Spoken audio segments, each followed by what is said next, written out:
Welcome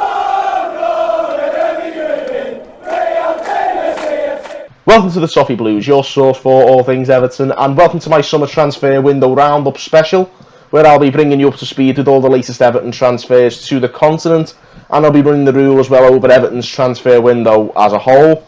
Just a reminder, the English transfer window has long since closed, but as I mentioned in my final daily report a few weeks back, the European window was continuing until the 2nd of September. So that closed Monday just gone, and summer business was concluded all over Europe as of then. And we're going to start with the most recent departure Everton have had, which went right to the wire on deadline day on Monday night, and I'm sure it's one which will please a lot of Blues. That is, of course, Yannick Bolasie. He literally at the 11th hour sealed a season-long loan to Portuguese team Sporting Lisbon, ironically one of Marco Silva's former teams, of course. His Everton career started really promisingly, I think, in 2016, but injuries and then poor performance, and finally effectively ripping into the club on social media looks to have ensured that even with this only being a loan deal, Bolasie's almost certainly played his final game in an Everton shirt. So where did it all go wrong? From where I'm sitting, he won't be missed, despite having struggled to have recaptured any sort of form after coming back from an admittedly bad injury. A lot of fans empathised with the uphill struggle that he faced as a player. His injury had robbed him of his pace, that was one of his standout attributes. And the fact that he has dwindled from being a key player in Koeman's first season to now being the 5th or 6th choice winger in the team, it is quite hard for him to take, I'd imagine. And a lot of fans did show Bolasie a fair bit of sympathy over his plight. That all changed last week, of course, and one oof was all it took.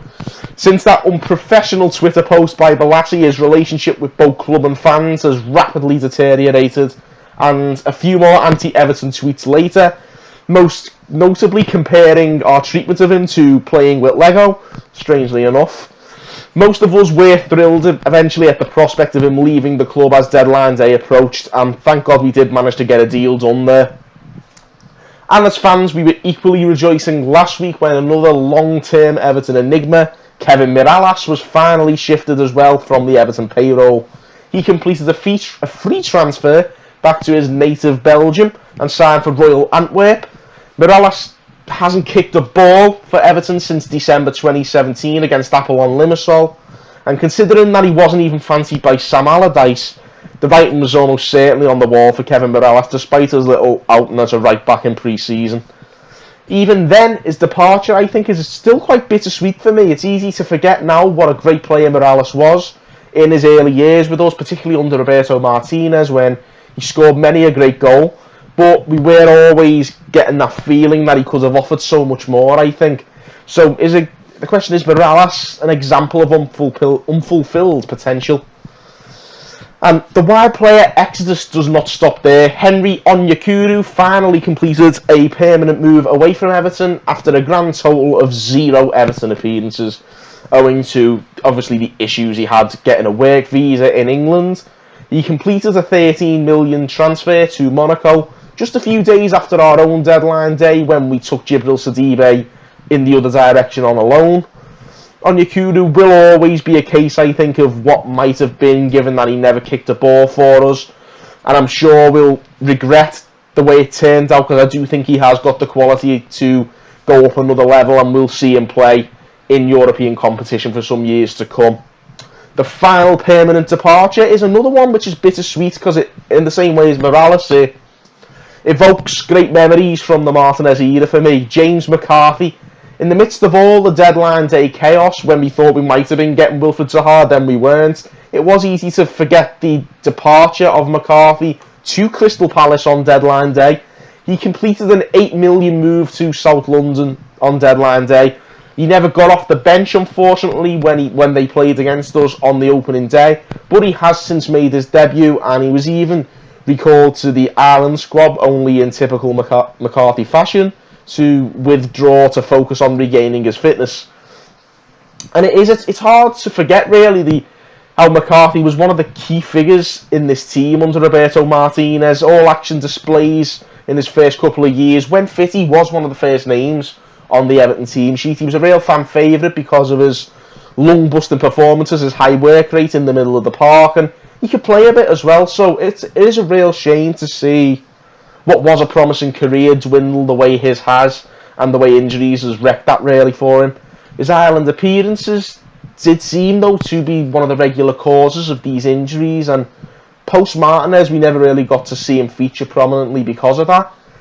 Who knows just how much more Jimmy Mack could have given to the cause if Roy Keane had shown perhaps the same level of empathy and understanding that Mick McCarthy has as the present Ireland manager to Crystal Palace. So hopefully that is the end of McCarthy's sort of club versus country battle, and he can get his career back on track for Ireland and for Crystal Palace.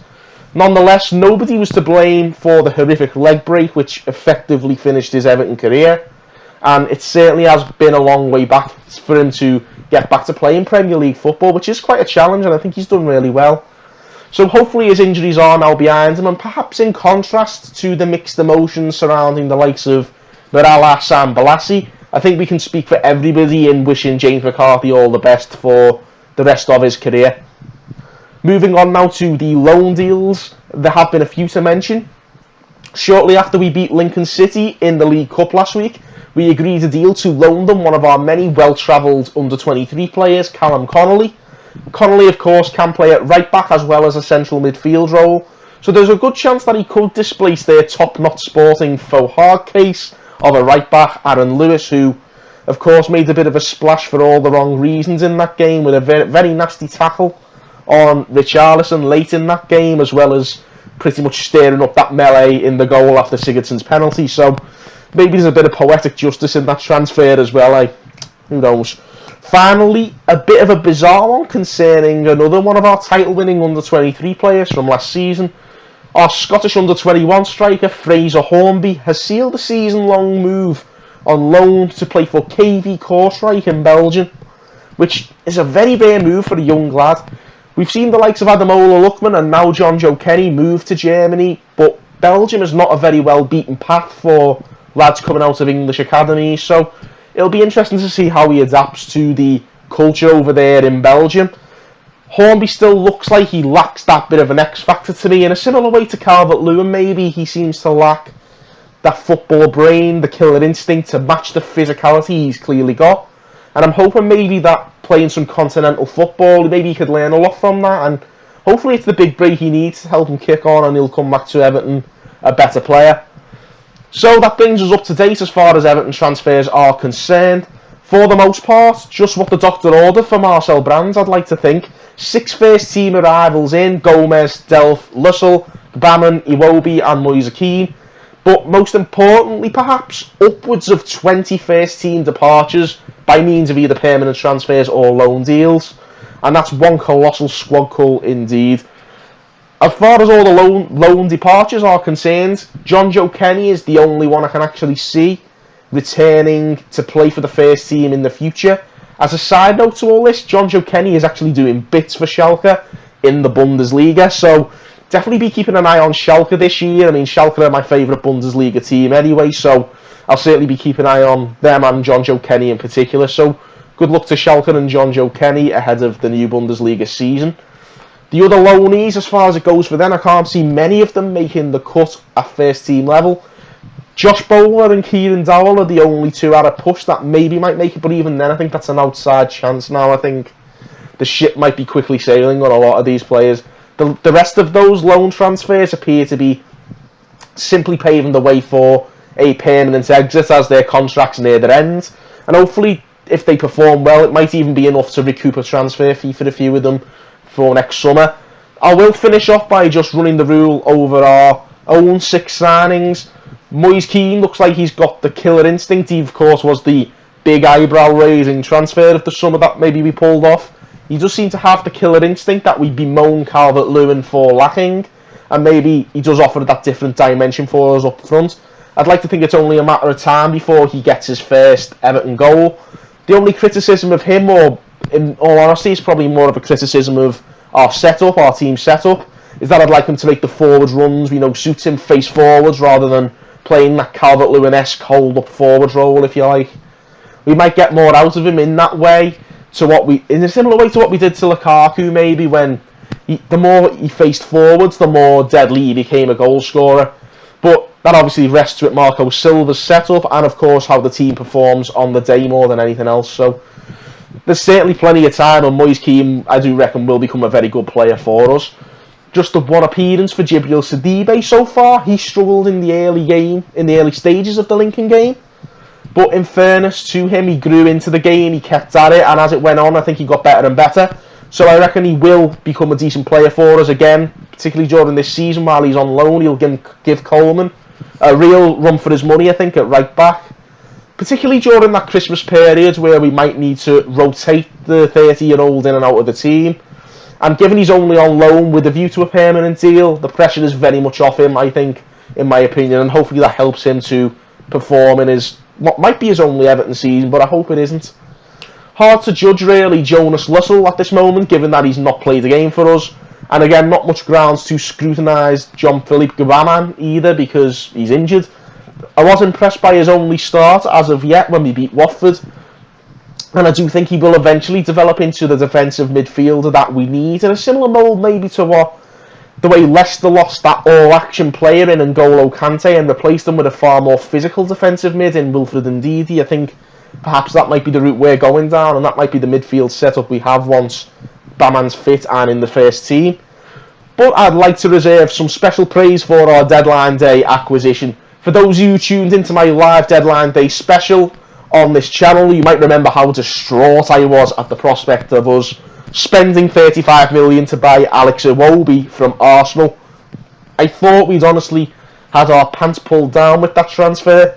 So to say I'm pleasantly surprised by how Iwobi has started his Everton career is an understatement. Perhaps that disappointment was derived from the fact that he was the alternative to Wilfred Zaha, or so the media made it out to be.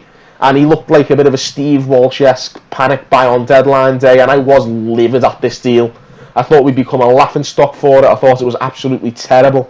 But I am the first to admit I might have been wrong on that one, because 2 goals from his first 3 games, not bad for a player who I was bashing for having no end product. So Iwobi's performances have been very, very promising indeed so far, and here's to hoping for more of the same from Iwobi throughout the season and beyond.